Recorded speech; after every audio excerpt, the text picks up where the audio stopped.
How many times have you told yourself, "I'm never doing that again," only to do the same thing next week? We all do things that we shouldn't, and we all tell ourselves we're going to stop. And then we all know we don't stop, no matter how bad it may be for us. So what do you do if you've got a bad habit that you're trying to quit? Well, today I want to talk about positive reinforcement and how you can use it to break a bad habit. First, what is a reinforcement?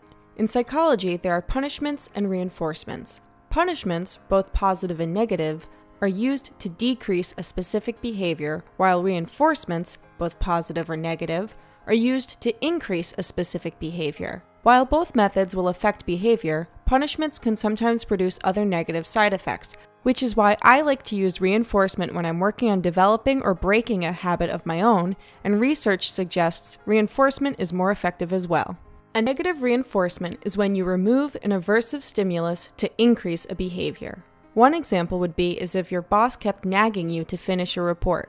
Once the report is done, the desired behavior, the boss stops nagging, the removal of an aversive stimulus. Positive reinforcement is adding a pleasant stimulus, or a reward, to increase a behavior. This might look like rewarding yourself with a piece of chocolate, a pleasant stimulus, after you've successfully stuck to your diet and avoided the donuts in the break room, the desired behavior. Again, both positive and negative reinforcements are effective in increasing a desired behavior. However, through research, it seems to look like negative reinforcement is good to start the initial change in behavior, while positive reinforcement is best for maintaining that behavior. So what can you do to break a bad habit? If you truly want to break a bad habit, you're going to have to commit to this change. You have to really feel it down to your core that you can't tolerate this bad habit anymore. The guilt you feel when you binge, the damage done to your body when you smoke, or the fact that you're falling behind in your work because you can't focus, this is your aversive stimulus.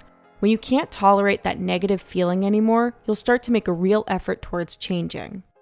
Okay, you've resolved to do better and break your bad habit.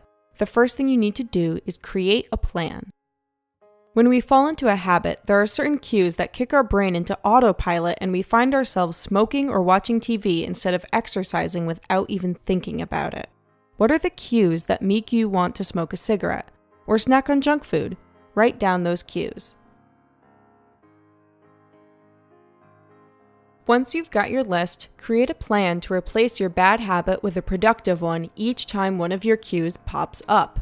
For example, if you bite your nails obsessively, perhaps you do it every time you feel bored. Keep track of the times throughout the week that cause you to start biting your nails, and then for each instance, replace it with a different habit. If you bite your nails during long meetings at work, bring a fidget toy with you so that you play with that instead of chewing down on your fingertips. If you find that you eat when you're stressed, replace food with a big glass of water. It'll help you pause and take a deep breath as you're drinking, and prevent you from finishing a packet of Oreos in one go. Next, set yourself up for success. This means planning meals ahead of time, setting your workout clothes next to your bed in the morning, putting your phone on silent and removing other distractions when you work.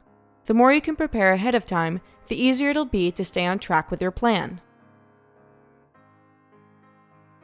Finally, reward your success. The positive stimulus will come from the endorphins you get when you work out, the 20-minute break you give yourself after being fully engaged for 90 minutes, or when you start to see your body growing stronger and healthier. But it's also important to consciously acknowledge the hard work you've done to make these changes. Choose a reward for when you hit a week, a month, a year, etc. of staying on track. Celebrating your accomplishments is a reminder why you're putting all of this work in the first place and provides that extra juice to keep on going. Thanks so much for watching. Stay tuned as I'll soon be reviewing The Power of Habit, which explores all of the ways habits influence our lives. What's a habit that you're trying to break now? Leave a comment and share this with anyone who you think needs a little help in quitting a bad habit.